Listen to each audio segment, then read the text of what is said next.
xibaar yu wér te wóor ca tàng ba abonnez-vous pour ngeen di mën di jot suñuy vidéo. dal leen ak jàmm seen chaîne bi di Buzz 221 HD. waa parti bi ñu dippee taxawu Sénégal démb ci conférence de presse bi ñu daan amal seen njiit bii di Khalifa Sall yëkkati woon na foofee ay kàddu daal di laaj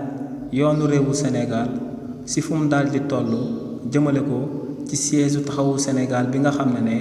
moom lañ taaloon depuis ci élection législative yi ñu daan amal ci réewu Sénégal te ñu daal di ciy am ay début de preuve yu factuel waaye tamit kii di Khalifa Sall yëkkati woon na ay kàddu daal di koy jëmale ci lu Barthélémy Dias ak kii di Babacar Diagne daal di bàyyeekoo ci biir parti boobee di taxawu Sénégal te ñaar ñooñee nekkoon ñaari leader emblématique bu nekkoon ci parti boobee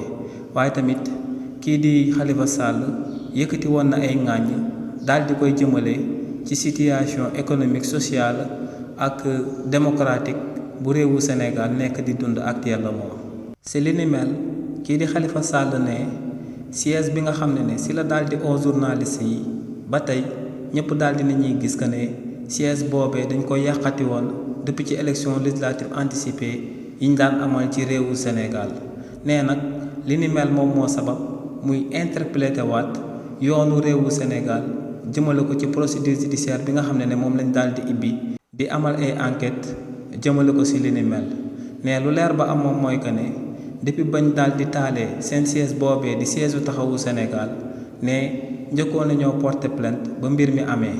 ne plainte boobee tamit renouvelé woon nañ ko waaye ñoom ne ba tey ba suba amul benn avancée bi nga xam ne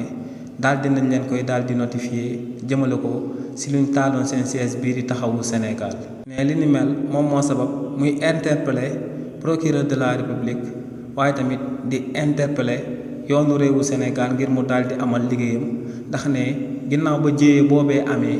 ñoom si seen wàllu bopp ñoom ñoo jël ay vidéo yi nga xam ne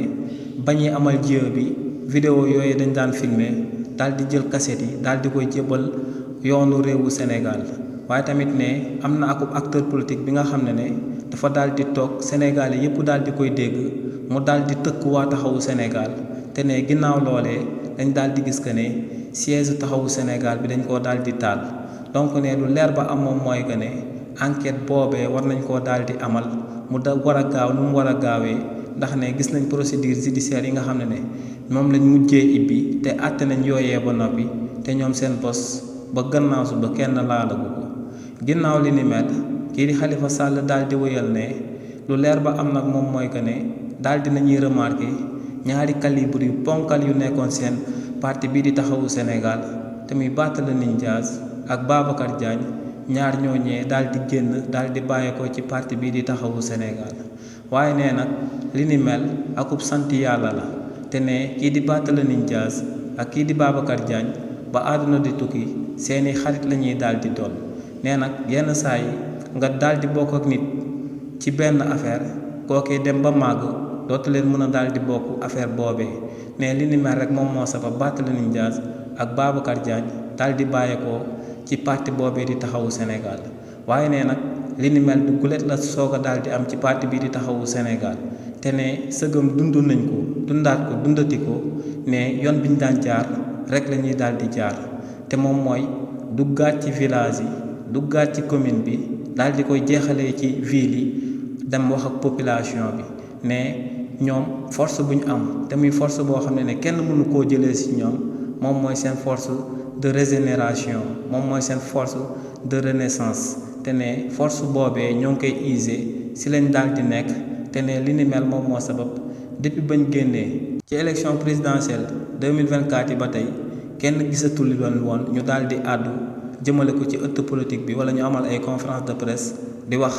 jëmale ko seen parti bii di taxawu Sénégal ndax ne wax daa am lu ko daal di jiitu te moom mooy nekk ci terrain bi wax ak population bi te ne si li ni mel lañ nekkoon nee nag lu leer ba am moom mooy que ne ci mois de janvier 2026 bi ñu jëm ne dinañ daal di amal seen congrès définitif jëmale ko ci nuñ taxawalaatee seen parti bii di taxawu Sénégal ginnaaw li ni mel kii di Khalifa Sall daal di wëyal daal di song gouvernement bu bees bu fi daal di nekk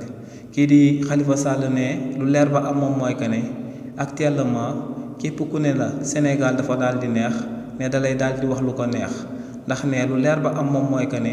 foyer yi maanaam askan wi ñoo ngi daal di dund lu métti métti te ne li ni mel lu ko waral du lenn lu dul situation économique bu catastrophique bi nga xam ne depuis bañ daal di tabbee waa parti bi di Pastef Sénégalais yi ñoo ngi nekk di ko daal di dund nee nag lu leer ba am moom mooy que ne waa parti bii di Pastef bindoon nañ akub livre dippee ko solution waaye nag ne ba ñëwee ba réalité daal di leen di dab ne ñooñee dafa mel ni que ne amuñ benn solution ne inondation yi nga xam ne ñoom ñoo daal di nekk ci Touba ne ay inondation yu métti métti la te ne gisul kenn ci membre gouvernement bi dem daal di soutenir ñooñee wala gouvernement bi ci wàllu boppam daal di andi ay solution yu concrète jëmale ko ci inondation yi nga xam ne actuellement ñoo ngi sévir Touba te population bi di ko dund ci gàllankoor yu méttee métti ñu daal di nekk ci jaaxare ak tiis donc ne lu leer ba am moom mooy que ne gouvernement bu bees bi nga xam ne moom la Sénégalais yi wéekoon seen yaakaar bi yépp ne amaana gouvernement boobee lu mu waneegum day daal di firndeel que ne ñooñee dañoo daal di am ay limites nee nag lu leer ba am moom mooy que ne ñoom en tant que opposant en tant que parti politique bu daal di nekk ci opposition bi lu ñuy daal di sàkku jëmale ko ci gouvernement bu bees bi moom mooy ñu bañ a daal di toog di seetaan population yi nga xam ne actuellement économiquement lu ñuy dund dafa daal di métti waaye tamit problème inondation yi ñoo ngi leen di bëgg a rey mais ñooñee nañ jéem a daal di ut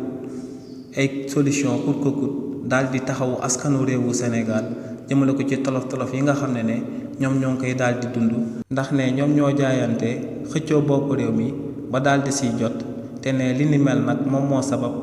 bu benn sénégalais amay aku problème da leen naa war a daal di engagé directement nee na gouvernement bi jël ay responsabilités am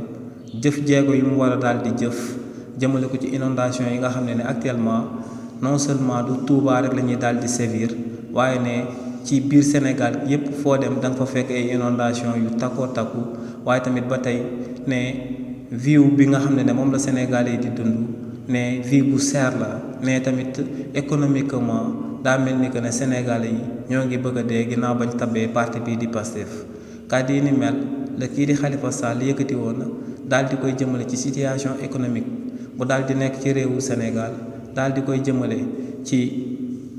dossier judiciaire bi nga xam ne